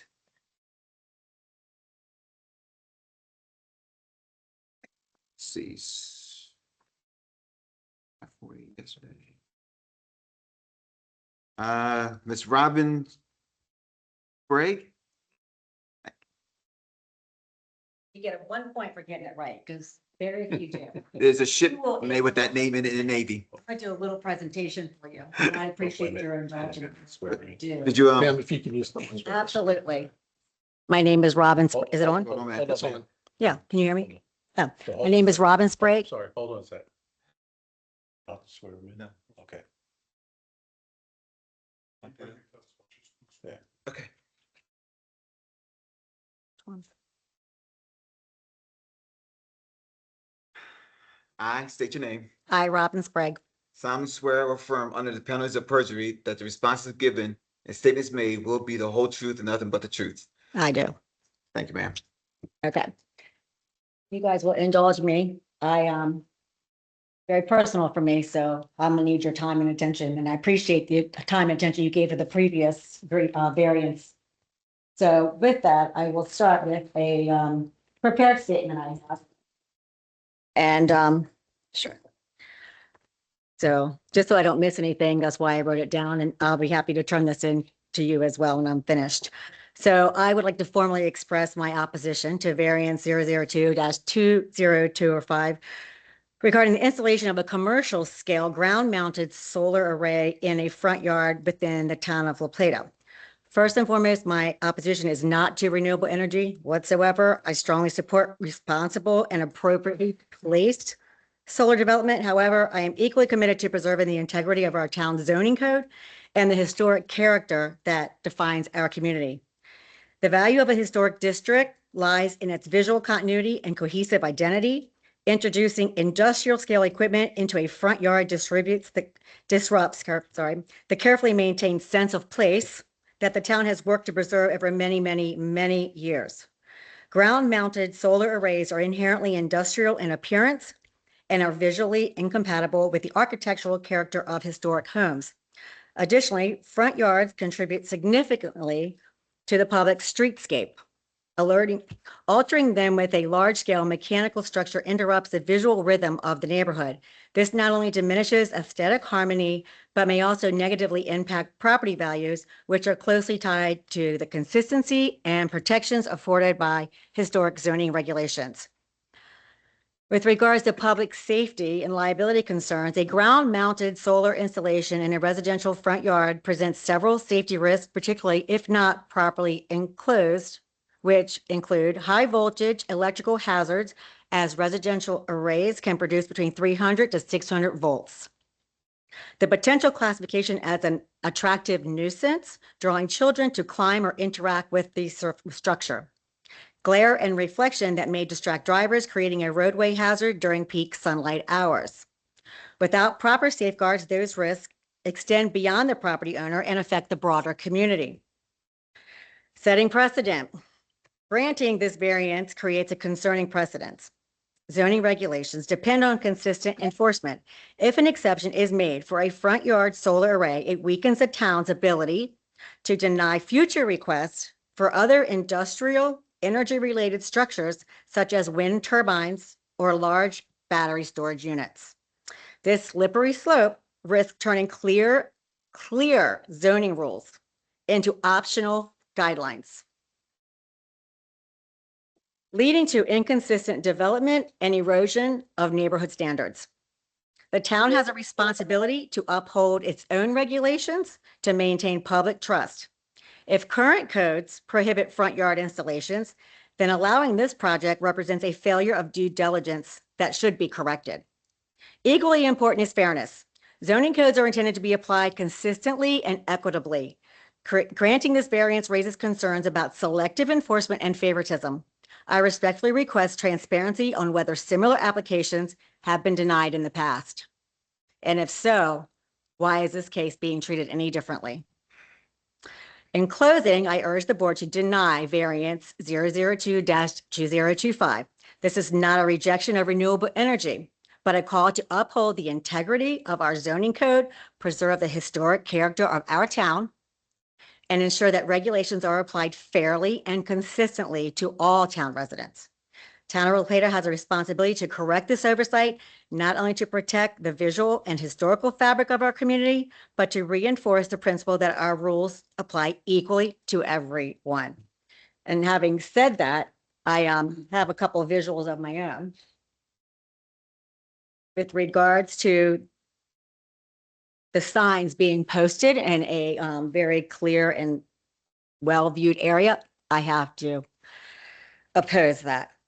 These are the two signs that were put up for 001-2025. Clearly visible, bright yellow, not right behind anything, not being hidden by anything. right here is the infrastructure. And right here, you can see a little teeny tiny yellow sign behind the fence. And right here, you can see the other one. Clearly not visible to anybody driving by. And I live directly across the street, just for reference. Never saw them until they were pointed out to me, like, oh, there's a sign in the yard. Didn't know. Again, another picture of the two signs. This is what I look at every day, all day, out of every window of my house, my driveway, everywhere. This is what I look at. This is my view from my mailbox. Get to see it all very clearly. Right here in the corner, you see 3 very large high voltage units that are exposed. This lovely solar panel also has a moon glow. So at night, the moon shines off of it as well. So it's not like I don't see it Ma'am. during the night. Yes, sir. We're over. I need agree. to wrap it up. This is the view that my neighbors get from their house. This is my house at 602 Washington Avenue. If I do say so myself, it's rather attractive with nothing obnoxious in the front yard. This is what they view, and that is what I view. And with regards to setting precedent, I also myself have pulled building permits and a package checklist. So if I decide to place a giant wind turbine in my front yard, I will be granted the same fair treatment as 603 Washington Avenue has received. And I thank you for your time. And I will leave all of this here for you guys to review. Thank you, ma'am. Absolutely.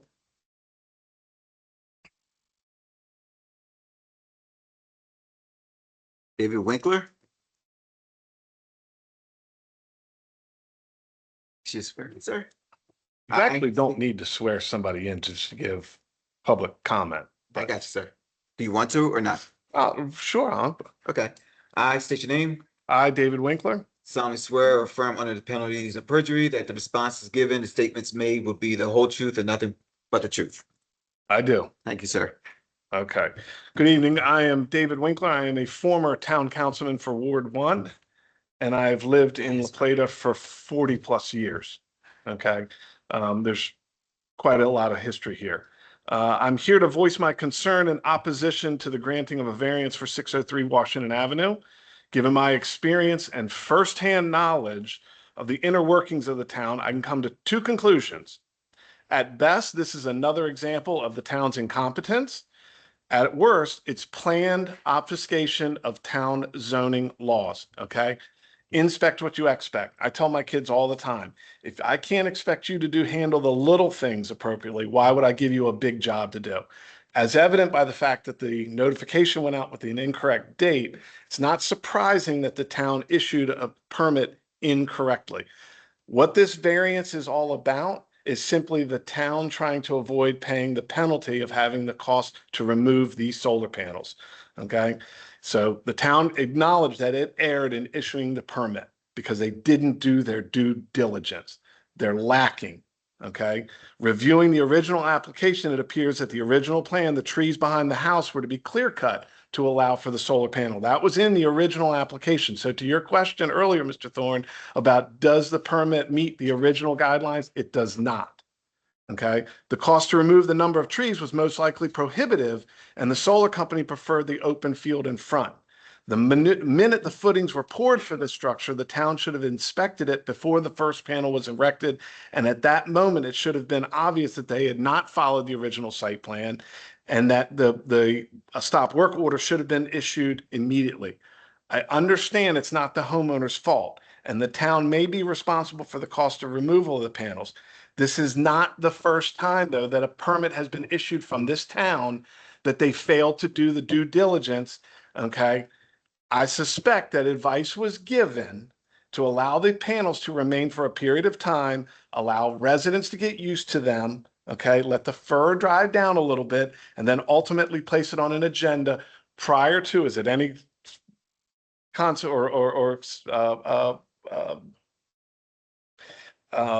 the fact that it's the week before a holiday and you don't have a lot of people in attendance, it's probably a planned meeting or a planned strategy. It's been done before. It was done when Pine Grove got a variance for removing the golf course community and building what it is today. So that's where the precedent of that comes from. Ultimately, though, the solar panels do not benefit the community, the street, or tie into the historic nature of the homes on Washington Avenue. The town is now setting a dangerous precedent by which other structures will be built and apply for a variance after the fact, because you're now setting the precedent to do that. Many of the issues the town faces today are a direct result of the lack of accountability and foresight of both previous councils and planning and zoning, not you personally, but previous zoning commissioners. Do not make an even bigger mistake by granting a variance. You know, thankfully, I don't have to look at it every day as Ms. Sprague does, but I do have to drive by it every day. As a licensed realtor, the reduction of neighboring property values and issue of resale of these properties must be considered in a factor in your decision. While there may be benefit to the homeowner for having solar panels, it shouldn't come at the expense of the neighboring community. Given the size and scope of this project, 95 panels, I think Mr. Dooley alluded to, this is a backhanded attempt at allowing a commercial solar project under the guise of a residential green project. Page 6 under findings clearly states the variance must see that it is not contrary to the public interest, which this clearly is, regardless of the staff findings. I find it a little bit amusing that the staff finds this to be approved of the variance, but the previous variance was not. I think you got them completely backwards. The other variance should have been granted, and this one obviously should not be granted. You know, my experience on the town council tells me this is not the first time that a permit was issued incorrectly.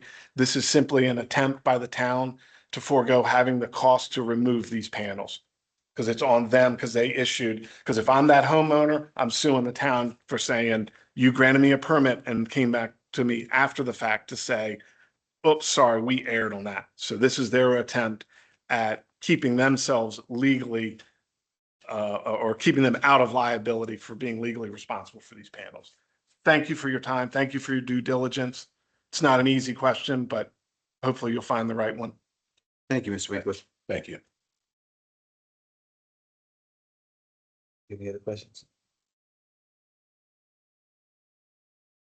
I still want to see the original permit. It wasn't in here at all. Well, I mean, it's this. But just add it.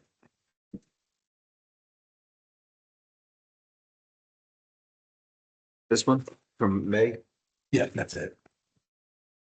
I mean, it doesn't provide that much information, so.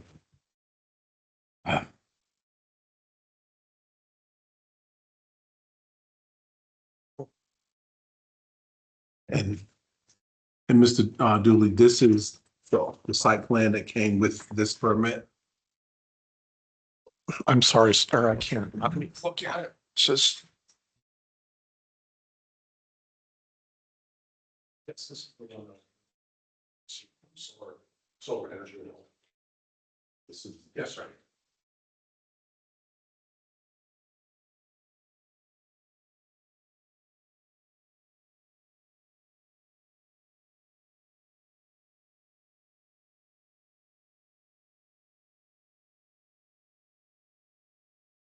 this doesn't help.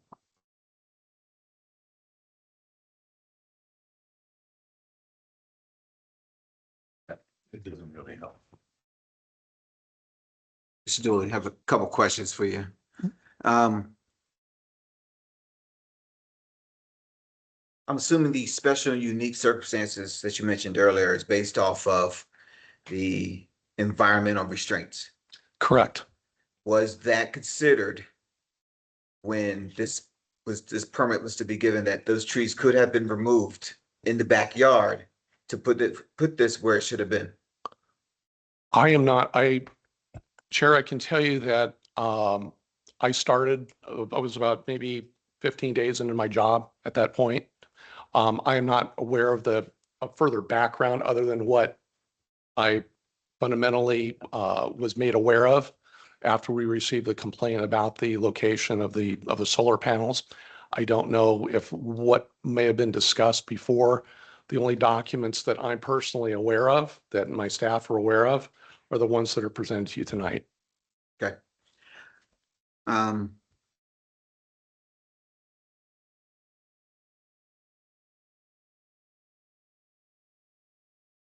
I was happy to hear you mention that the resident was doing this in good faith. There was no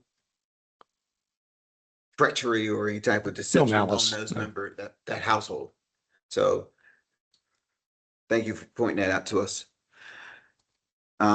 This permit doesn't even seem like it's got enough information even to grant one or deny it. Doesn't seem like there's enough information on it.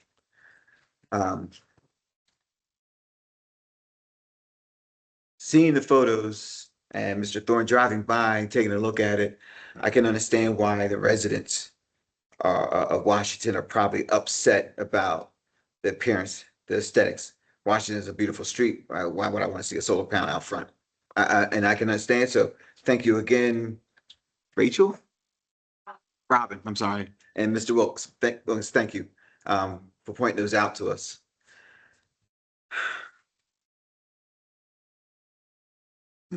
I will say, Mr. Dooley, that I was not here when that permit was being run through as well. But even I know that you can't even put a shed in your front yard in La Plata. Mhm. So I don't know who signed off on it. And doing that just makes our job even harder. It makes your job harder. It probably makes the mayor's job harder. Okay. So not holding you at fault, I just think that there was someone who did not look at everything that was possible. And you can't be expected to go back and run, as we know, 250 years of experience, go back to 1888 and say, what all has La Plata approved? So I'm not saying you're at fault. I just think that, if someone like me, a volunteer on the Board of Appeals, knows that I can't even put my dog house can't go in my front yard, they should know that you can't put a 95 panel solar panel in your front yard. I mean, I'm just making a statement. This is how I feel about this. That's why I'm asking these questions, because looking at the photos, and that's why I wanted you to go back to that one that had the red and yellow line on it. It tells me that it should have been a condition about if you want solar panels in your home, especially that type, you better be willing to take down those trees that's blocking your sun getting to your solar panels. I don't know if that was a consideration or not. I don't think you even know whether that was consideration because you weren't here for that either. So there's a lot to consider about what happened in the past, but we can't all live in the past. So I know I'm getting off my questions, but looking at that land size, there's room that could have been used better, is how I feel. I understand the location because it was already wide open in that area. Mhm. I'm assuming that's why they selected that spot. It was less work for the solar company probably, but that also tells me that, you let me know if you agree that there wasn't much forethought put into the installation. Well, Chair, what I can tell you is, at least based on the records that I have and I know about, Yes, sir.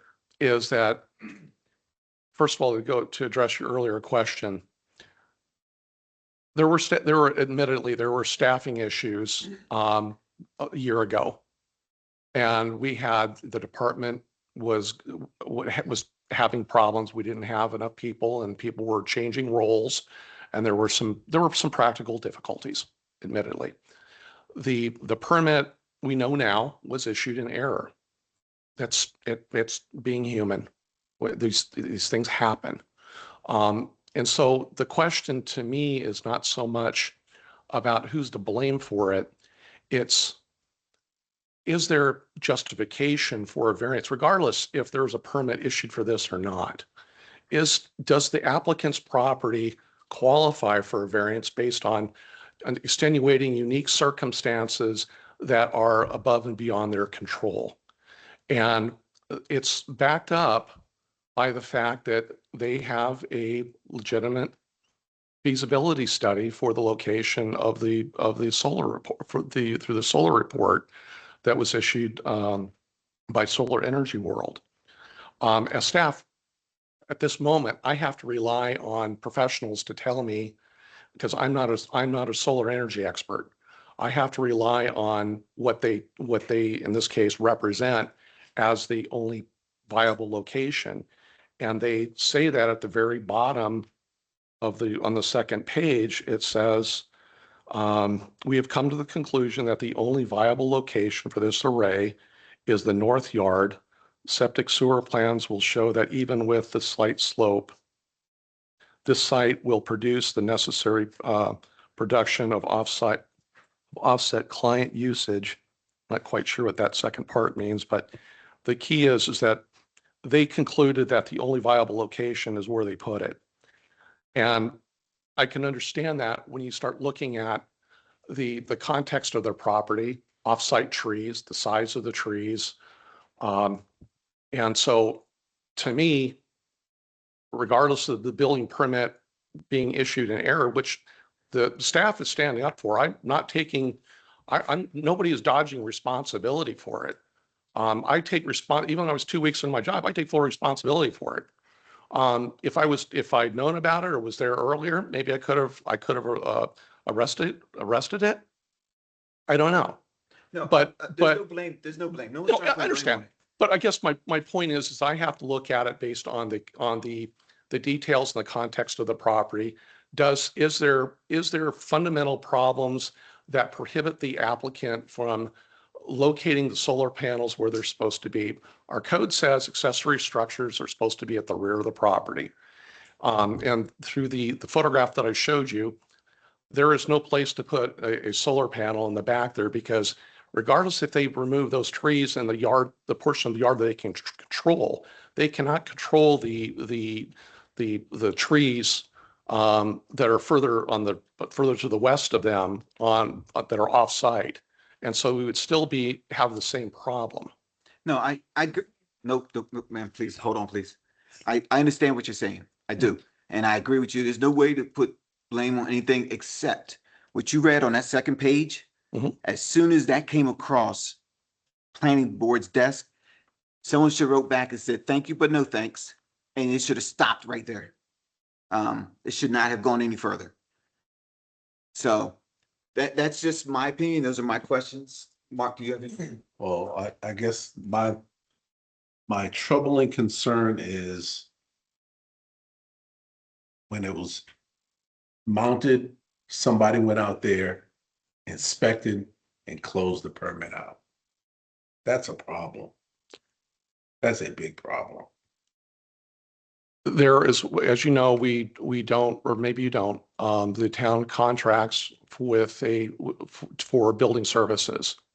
And that information, when an inspector goes out there, isn't always communicated. And we're building and improving upon our communication, but that was set before my time starting here. And we're doing things to improve that. But that's what I'm going to proffer as having happened. Okay.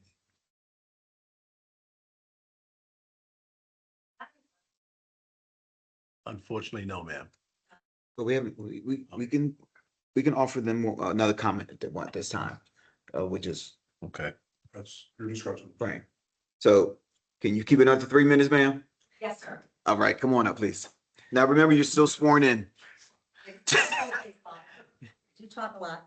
This Please- is very important to me. Please I just have to remember, say- ma'am, please remember, you're under 3 minutes. I got you. Okay. I'm gonna watch the clock. Go ahead. I got you. Now, this is very important to me. I live directly across the street at 602. I don't know anybody in their right mind who wants to open up any window in their house, front door, get in the car, take their trash out, anything, looking at something that huge. It is a monstrosity at the least. It is not in a safe location. It's not in a proper location. The fact that they can't cut down their trees is not my problem. They can cut down their trees. They can move it to the backyard. I had to move my little tiny shed in my backyard 3 inches. 3 inches in my back corner yard. 3 inches. I had to call in a truck to lift it up and move it 3 inches in the town of La Plata because that's what I was made to do. If I can move my shed 3 inches and cost me a couple $1,000s, they can remove those solar panels, cut down their trees and put them where they belong. Or they can put them on their roof. People have them on their roof all over Kings Grant, Parks Run, you name it. You see roofs everywhere covered in solar panels. They can put all 95 of them on their roof. That's all I have to say. Thank you. Thank you, ma'am. Mr. Wilkinson, do you want to follow up anything?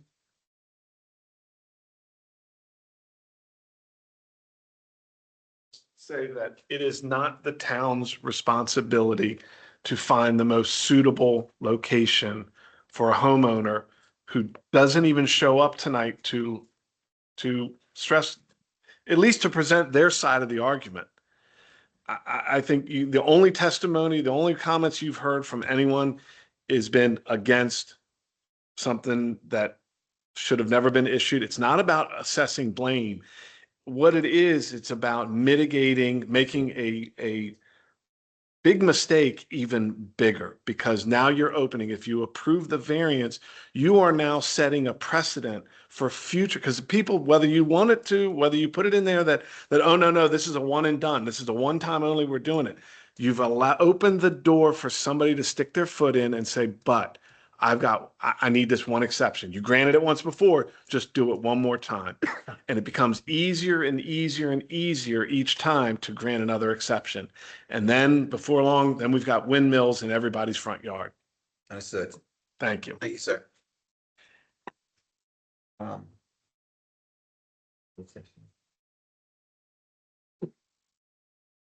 Okay. Thank you. This concludes the public hearing on the Washington Avenue variance application, and the board will hear no further comments or questions regarding this issue. The motion for a closed session, Motion. second. There's a couple questions I do need to ask our town lawyer. I want to verify a couple things. So this is a good opportunity for a 5-minute potty break if anyone needs it. You gotta understand, I have grandkids I'm raising, so I use those words. Please take your time, give us a couple minutes, and we'll be right back.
It's a lot of waste. All right, Madam Clerk, we're gonna go ahead and resume open session at 8:32.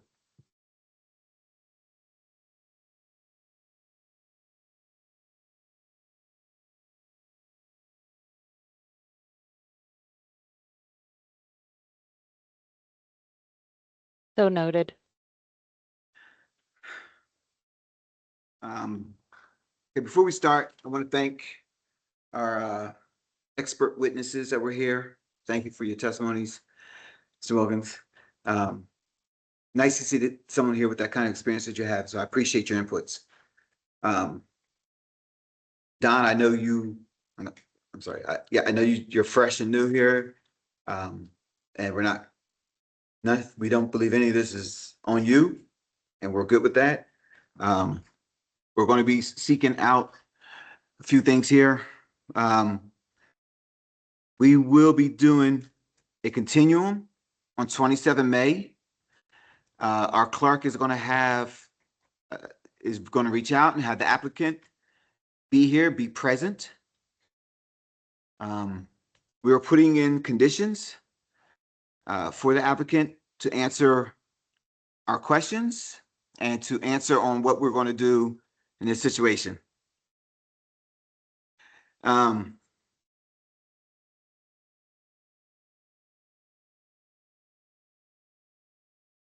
We are looking at requiring the applicant, 1, to be here on 27 May. 2, in conditions for this variant, there will be screening done. The screening will be done in like a zigzag or sawtooth pattern that reaches at least 7 feet high with, no problem, which will reach 7 feet high within 2 years. They will have the trees and the screening installed within 180 days. Say again? We're working it, ma'am. We're trying to do our best right now.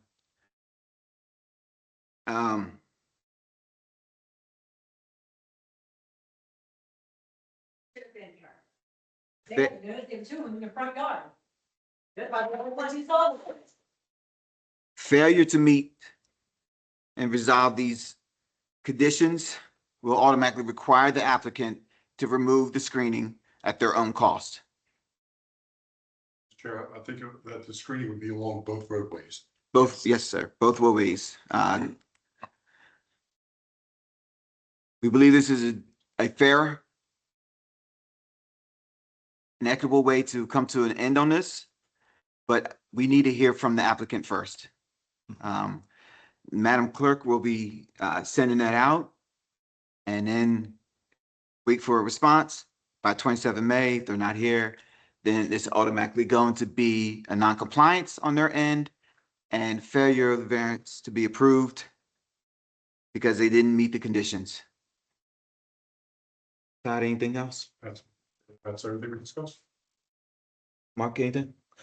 Nope, I'm good. Uh, Just continue. request a second on these conditions? Second on the conditions. All in accordance? Aye. Aye. Yeah. Or nay, which way you was? Madam Clerk, is there any other business or for the agenda?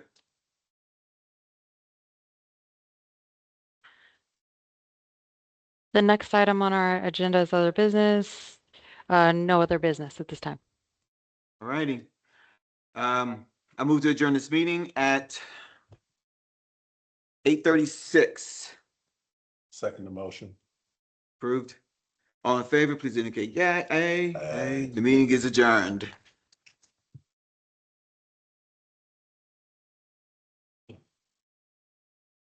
Sir, pleasure. Thank you for your assistance. Thank you, sir.